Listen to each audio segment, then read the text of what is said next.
কবে কথায় না বড় হয়ে কাজে বড় হবে। মনীষীদের এই বাক্যগুলো কাজে লাগালে আমাদের জীবন পরিবর্তন হবে। সুপ্রিয় দর্শক, এখন যে জায়গাটিতে আমরা অবস্থান করছি এটি হচ্ছে জয়পুরহাট জেলার আক্কেলপুর উপজেলার গোপীনাথপুর ইউনিয়নের আব্দুর রশিদ ভাইয়ের বাড়িতে।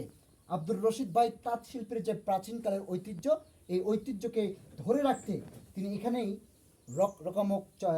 রকমের আপনার বিভিন্ন ধরনের চাদর বলেন, বিভিন্ন ধরনের তোয়ালা বলেন, যেটাকে আমরা গামছা বলি, তৈরি করে যাচ্ছেন। তো আমরা আব্দুর রশিদ ভাইয়ের কাছ থেকে শুনবো যে কতদিন থেকে, কত কাল থেকে, কত যুগ থেকে এই কার্যক্রম তিনি পরিচালনা করছেন। তো আব্দুর রশিদ ভাই, আসসালামু আলাইকুম। ওয়ালাইকুম আসসালাম। কেমন আছেন আপনি? আলহামদুলিল্লাহ।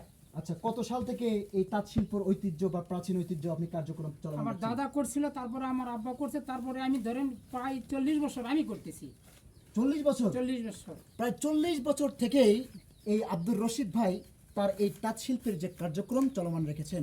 তিনি এ পর্যন্ত বিভিন্ন চাদর, বিভিন্ন রকমের ব্র্যান্ডের, একদম বলবো যে আসলে এত সৌন্দর্য খুবই ভালো লাগলো। আসলে কোনো মানুষ পিছিয়ে নেই, কিন্তু আমাদের নিজস্ব নিজের কর্মের তাগিদে বা আমরা নিজের অলসতার তাগিদে আমরা আজকে অনেক দূর পিছিয়ে আছি। তো আব্দুর রশিদ ভাই এখন পর্যন্ত থেমে নেই। তার এই 40 বছরের যে প্রাচীন ঐতিহ্য, তার দাদার আমলের, বাবার আমলের যে কার্যক্রম এখনও চলমান রয়েছে।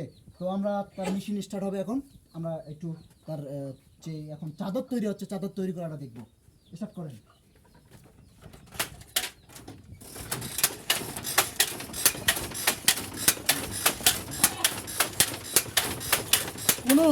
কোনো রকম কারেন্ট লাগে না, বিদ্যুৎ লাগে না, কোনো রকম খরচ নেই।